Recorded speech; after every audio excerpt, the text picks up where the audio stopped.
เพอนะแซ่บอยู่เช่เป้าอะไรฮะได้เป้าเลยบ่บ่ เอามากินเธอหมดเป้า บ่ได้เปล่าซ้ำป้ามันเย็นก่อนอืม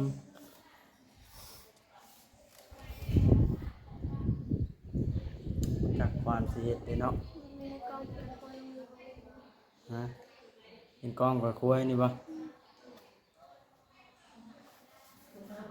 ตกลงบ่จะตกลงอยู่บ่27 ล้านนะจะตกลงหรอบ่ มีหัวน้ำปลา แล้วแต่เพิ่นบ่เออ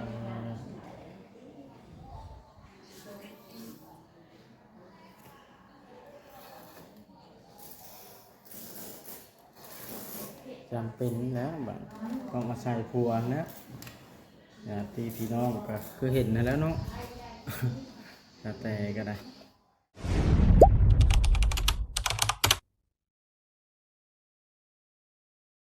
เดี๋ยวพี่น้องเลยเปิดภาพเป็นกันยังอยู่เป็นเพื่อนน้องแต่ครับครูลาวอยู่สบายดีเด้อตัวอยู่กัน2 คนบาทนี่เนาะ สาม ไม่ใช่ จะพูด ซะสี่ฮะซะ อ๋อว่าสิออกนอกข่อยก็ได้ฮะข่อยก็ยังสิออกนอกเดี๋ยวไหนว่าสิออกกินข้าว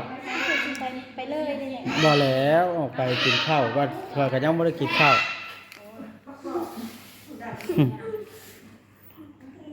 เป็นน้อยห้องแม่ครับแต่เจ้าบ่เอาหยังบ่สิซื้อเขามาฝากเอาอาหารการกิน อันนี้ เผลอหรือว่าแบ่งเนี่ย อันนี้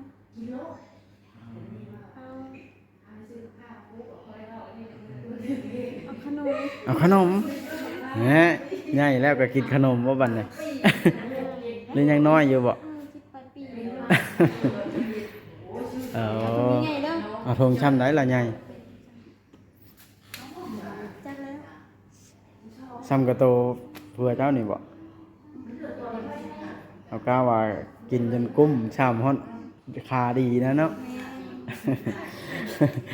เอออย่างอื่นได้เอาแต่ขนมแล้วเนาะข้าวก็ยังกินบ่ได้เพอกับเพิ่นบ่อยากให้กินเนาะยันแบบว่ากินแล้วมันเฮาสิเคลื่อนกับท้องเฮาแล้วมันไปยากมายากเด้เราได้บ่ทายจักเดือนหนึง มันจังดีเนาะเอ้าสู้ๆเด้อค่อยไปกินข้าวกันจักหน่อยค่อยสิเข้ามาใหม่เอ้าอยู่กัน2 คนฮะมีหยังก็เรียกพยาบาลแถวนี้แหละฮะพี่น้องเอ้ยปะออกไปกินเพลซะก่อนแล้วเข้ามาจังสิทายอีกต่อเพราะว่าเฮาสิไปหิวข้าวแล้วฮะเด้รถก็ได้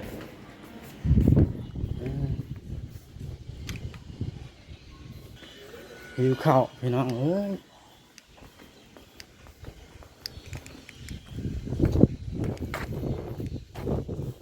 แต่เพิ่นว่าอยากขนมเพราะว่าท่านหมอเพิ่นห่วงนี่พี่น้องเอ้ยอยู่โรงหมอตอนนี้เฮามาแต่กินเผลอแล้วต่อพื้นที่คนเจ็บก็บ่มีน้อยนี่ขนมถุงบักใหญ่ถุงละ20,000ขนมก็ได้20,000 กีบไปให้น้องแต่กินกับผัวแล้วจะว่าเราสิกินได้บ่ผิดอยู่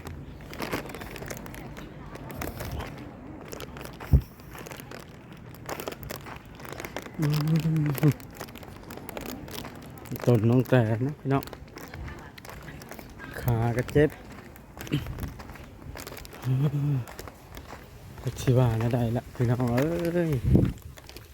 ญาติพี่น้องพ่อแม่ก็จักอยู่ทั้งไหนพี่น้องเอ้ยใส่คนบ้านใกล้และเพื่อนเคียงแล้วก็ยูทูบมาเป็นหมู่เป็นเพื่อนพอได้นั่นสู่เราก็ได้พ่อก็จักอยู่แห่งใดแม่อยู่ไส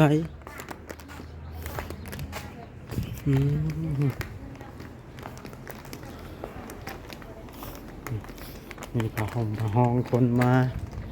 เผากันสู้แล้วพี่น้องเลยมันบ่จักแนวเห็ดเดี๋ยวเด้นั่นเด็ก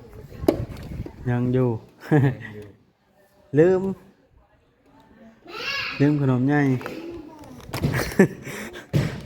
คิดไปแล้ว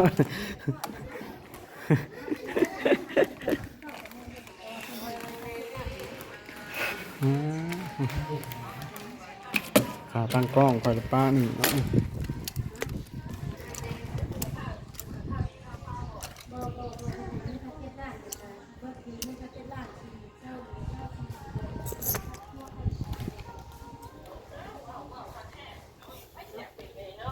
มันก็ง่ายโพดเนาะ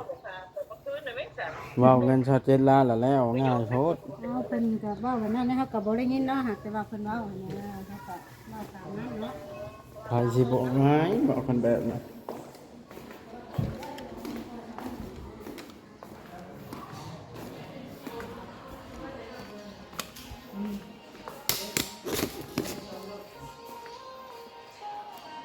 เป็นหยังนะฟังเพลงหรือเบิ่งข่าวมีอะดามข่าวมี เอามาฝากเอ็ดไว้เอ็ดไว้เป็นมีคนไปเช่นอยู่ แม่นบ่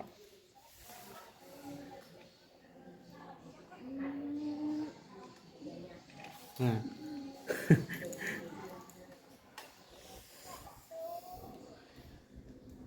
น้ำเกลือนี่แปลว่ามันเบิดแล้วเพิ่นเข้าให้เพิ่นบ่ตรงเดียวนี่ได้อืมโอ้ยเลื่อมเนาะบ่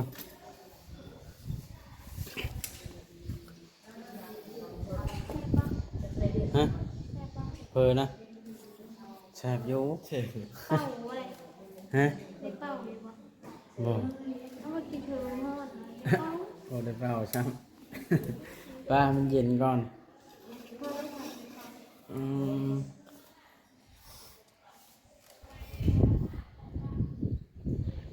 จากความสิเฮ็ดเด้เนาะ มีกองเป็นคนอยู่ ฮะเห็นกล้องกับคุยนี่บ่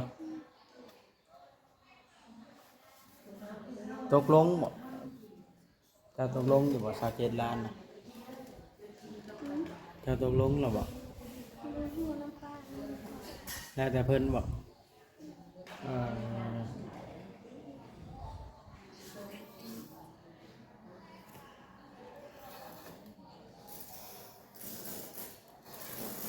จำเป็นแล้วบัดต้องอาศัยผัวนะตีพี่น้องก็คือเห็นนั่นแหล้วเนาะ แต่ก็ได้ยังมือก็ฮักบ่นะลิ้นลอกเล็กน้อยแม่นความเพิ่นเว้าอยู่แบบว่าเฮาล้มตำกับผู้อื่นแล้วเพิ่นมาตำเฮาบ่เพิ่นเว้านะฮะตั้งเพิ่นมาตำผู้เดียวฮะ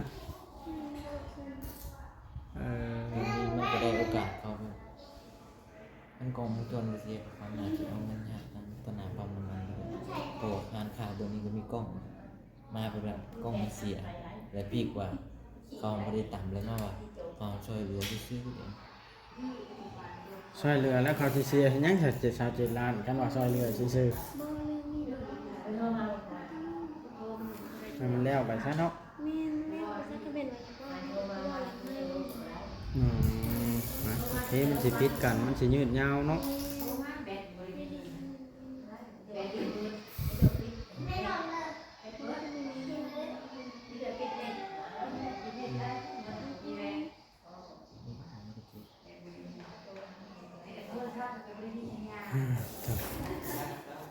จากความคิด ให้หนูจะมาเลยวะ หึเขายังจุ้งอยู่บ้านยังอันนั้นพุ่นบ้านยังบ้านดงพุงบ่อยู่บ้านดงพุงเพิ่นแรงแล้วก็มาฮอดเปิดโคง แต่ มา ตอนแรกน่าจะไป ไปสไลด์แล้วอยู่ท่าค่อยยังสิไปอันนั้นอยู่ ให้เอื้อยคอยอยู่ นั่งสไลด์ก็นั่งข้างนอกก็อันให้เมียไปขายเครื่องถ่านี่เด้อยู่ในนี้ ขายตลาดบ่ มาส่งเราไว้แล้วค่อยก็ขายมานี่ ตลาดนี้ ตลาดบ้านอาพงนี่ ต ตลาดในบ้านอาหงนี่เด้ บ้านเอาไว้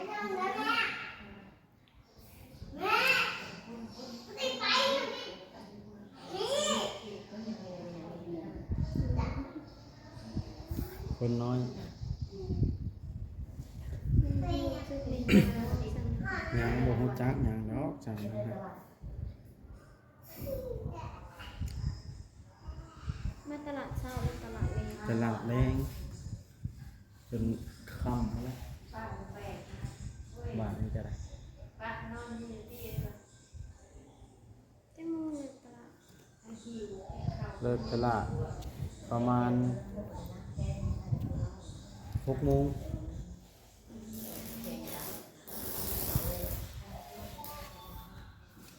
ตลาดเป็นเทศกับไปขายบ่ มันหลายเพราะ อยู่บ้านนู้นนี่บ่มี ยังบ่มีตลาดลงบ่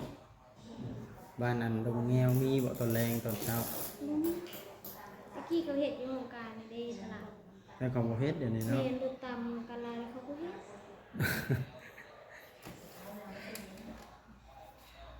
ตะกี้ตลาดวันจันทร์ แต่ก่อนนะ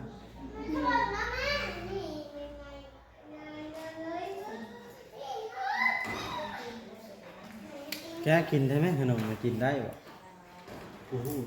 ลองกินมึงเนาะฮะแล้วยังพิษบ่ เอาให้อะไรกินให้อาจจะกินตลาด ก็แกกินน้ำกันนั่นแหล้ว นี่ขนมทองเดียวจะแบ่งกิน อืม ทำสิแบ่งก็แบ่งแล้วก็เพื่อนกลับมา เอ้าบอขนมถุงใหญ่นะดิไอ้บอยกินอืม ครับแต่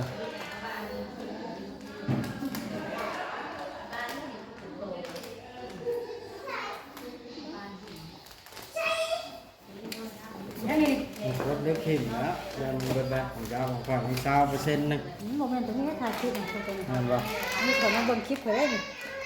เบิ่งเอายอดวิ เจ้าว ก็ไปเบิ่งไปกดทิมของข่อย เบิ่งเอายอดวิวบ่ เดี๋ยวแนวนั่นนะ เบิ่งคอยหนึ่งกว่าสนะ บ่ มัน บ่ ยู บ่ เนาะมันยูครีมเติมบ้านให้ไว้เติมบ้านให้นะสิเบิ่งต้นสุดเลยบ่เบิ่งก็สิเปิดป้าไว้น่ะว่าผู้เดียวจ้าหาแล้ว อันนี้สัญญาณได้บ่โอ้ยมาคุยมาโอ้ลงกับน้องบัดสินอนจุ ยกว่าสินอนหนาว นอนเขาเอาคนนอนอยู่เนี่ยเมื่อคืนนี่ เดี๋ยวมานอนนะติ มานอนเผา ไม่รถบ่ยากเพิ่นล็อกไว้ได้น่ะกุญแจอยู่เตียงเพิ่นพวกมันดูแลรถเพิ่นน่ะมันล็อกไว้นี่ หนึ่งพัน รถบ่ยากน่ะ ยักษ์บนรถ รถจักรนี่แล้วเพราะว่ารถจักรเพิ่นนั่นคำว่าเขาว่าพี่เพิ่นให้พักเพิ่นได้วันนี้บ่ยากบ่ได้พักวันนี้ข่อยออกกินเพอเข้ามาว่าอ้าวเฮ็ดโฉบเหมือนเต็มอยู่ เป็นไอเชียเท่าไรนะ แล้วบ่ได้แพงกันคำว่าเฮาเข้ามาแล้วเฮากลับออกไปก็2,000กีบเพราะว่าเฮานอนคืนก็5,000กีบ เขาหลอกบอกผู้ขายแล้ว ก็พวก เพิ่นเจ้าหน้าที่ดูแลความปลอด เขา ภัย ย่านมันดีอะไรก็แม่นเนาะ แม่กินจะกระไข่เข้าผักนี่เลยเนาะ แบบเขาบ้านนี่แบบมีรถอย่างเขามาล็อกไว้เขาจะ มา มัน เนี้ ดี ย เลย ขี่รถจักรมาแล้วขี่ไปน้ำไผ่ก็รถคันนั้น ไปน้ำเบานั่นหัวนิ้ว ก็3 คนค่ะ อันแล้วก็บ่าวนั่นได้บ่าวนึงน่ะชื่อหยังน่ะ รู้แล้วกำลังเคยเห็นมือนี้ เราเปิดช่องใหม่บ่เฮาก็บ่เคยเห็นแล้วเนาะ ก็เห็นวันนี้ ก็บ่รู้จักแล้วนั่นน่ะ ขนาดมือเศร้านี่ทาไปบ่อยว่าใครเนมา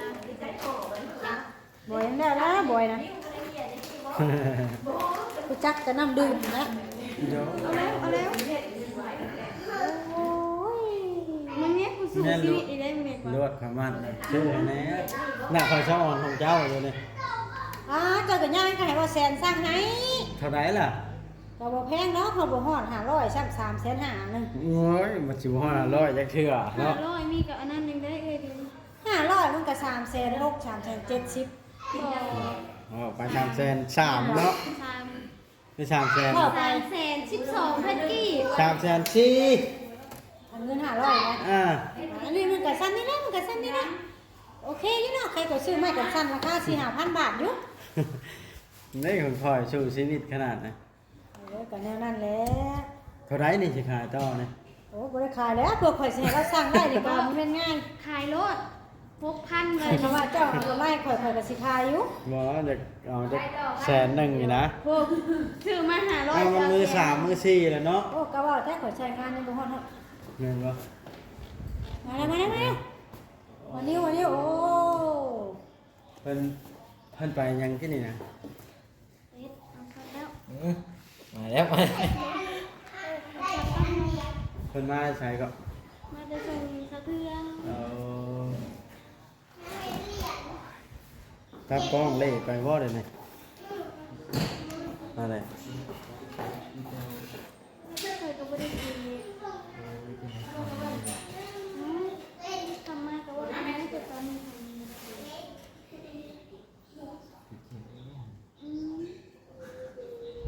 ผู้พัวได้บาทเลยอาบน้ำอยู่ใช้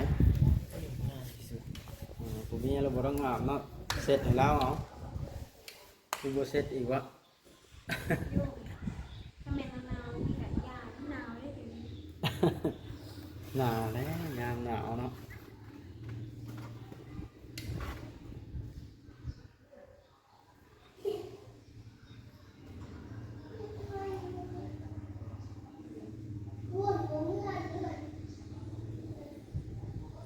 จะลดบอลเงาลดนกเลาะบาดเนาะเด้เป็นผมเบิ่งอยู่พอ แล้วสบายแล้ว อะไรรถจักรเราขี่รถจักรมาเราขี่รถน้ำเบานิ้วเนาะ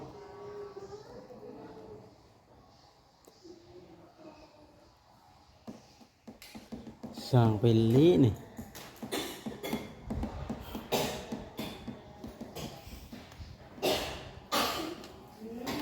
แม่เนี่ยถาดมันก็ ค่อยนะเราบถ่าดอกมูอยู่ว่าค่อยมาถ่ายคลิปแล้วว่าค่อยไปบ้านพ้นสว่างพ้นค่อยบอกเราไปพ้นสว่างแล้วค่อยมาพี่สิเสีย น่าจะตัวเมีย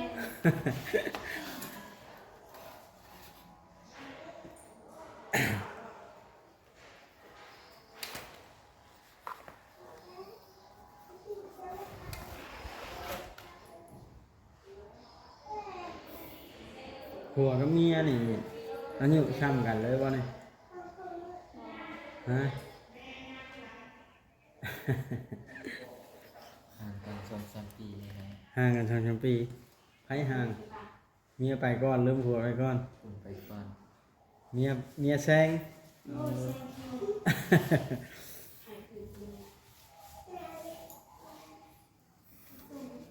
ขอเพียงแต่หักแพงกันนะเนาะแซงกันเมียจะเราคนหน้าตาดีเราก็ได้ผัววัยรุ่นแหละอันนั้นยิ้มแหละ อะไร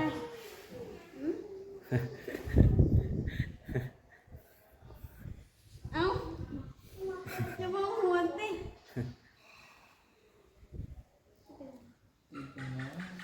แล้วก็มองหัวค่ะ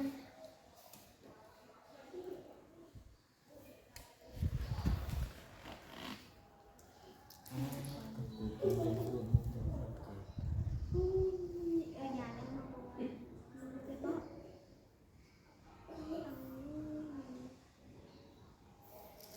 พาเราเอาในเวลาเมียดในเวลาเมียด แล้วพอเบิ่งเพิ่นเฮ็ดเป็นกระรถนะฮะ ได้แล้วก็ แล้วกับพี่ตัดโชกนะ ยาวว่า อ่า คุณมาขายเลยบ้าง ฮะ คุณมาขายเลยบ้าง ผมมาขายแล้วเจ้าเด้อครับผิดชอบ เอาแล้ว เอ้า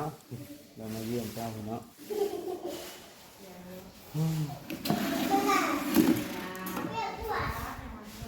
อะไรแล้วนอนเผาแต่คืนนี้เวลา เราไม่ได้นอนดอกจังไงเพราะว่าให้ไอ้บอยแล้วนอนยังไปทำงาน เตียงนี่ได้ใช่ขึ้นไปเนาะ ป้านอน เออ มีเท่า2 คนเวลานอนอยู่เอง ถ้าต้องให้ผัวคือนอนเตียงเดียวกันนับแง่ เพื่อจิเต็งขาเนาะ ชูดไปจำพา เอามัน มันจะบุกคิงโต๊ะเนาะ ขนาดนี้กันนอนตุ๊ก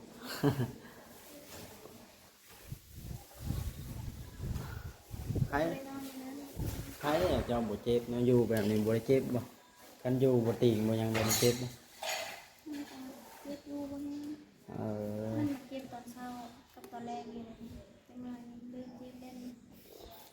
ยามนี้แห่งอากาศเย็นน้ำหนีแล้ว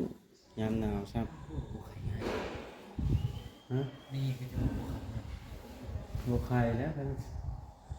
บ่เสียเงินให้ข้าเจ้า เขาต้องปรับแล้วเจ้าผิดกฎได้ปกติผ่าไว้อยู่พุ่น เพิ่นคิดว่ามันสิมาแป๊บเดียวแล้วเพิ่น แม่น คิดว่าสิแล่นเข้ามาแล้วแล่นมึงไงดีสิ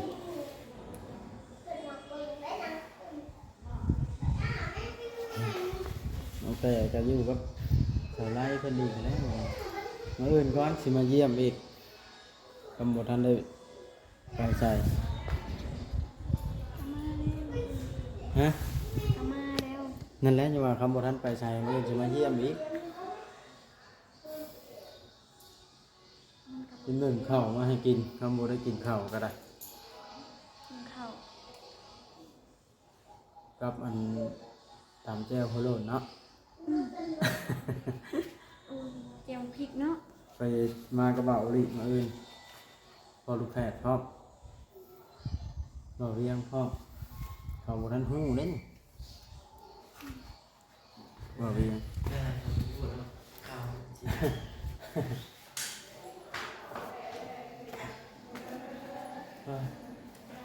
ฮะไปสิกลับก่อนเด้อบ้านนี้ดีเช้าไว้เด้อสู้ๆปล่อยให้บางยาวกับบ่าวนี้ก็เพิ่นเข้ามาเยี่ยมเจ้ากันบัดเด็กเพิ่นกันเปิดกล้องอยู่ฮะ จะโทรมาเลย โทษเอามาดิ มันจะมานั่งติด อ้าวพี่น้องเอ้ยเพิ่นก็หักแพงกันดีกับผัวเพิ่นแต่ว่าเกิดเหตุแบบนี้จักนั่นขอภาวนาให้อันทางด้านสาวไล่สาวแต่ผัวเพิ่นหักแพงกันตลอดไปแม่โทรมาบัด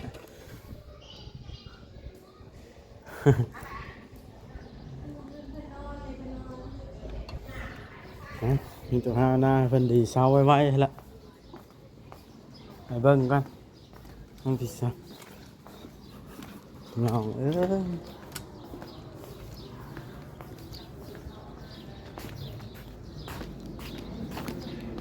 เอา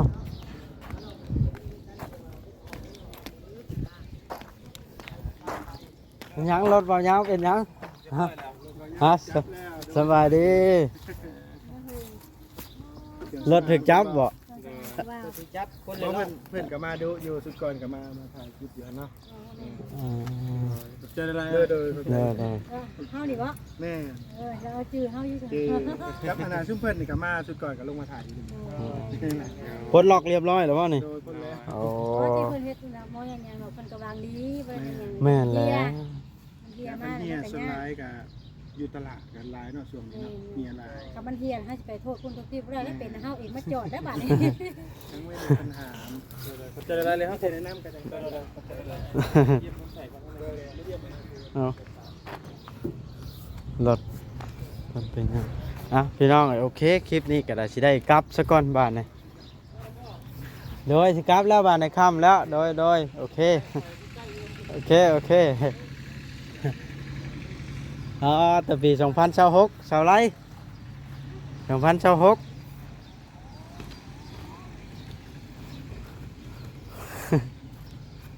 โอเคพี่น้องเอ้ยหยอกสาวไรเพิ่น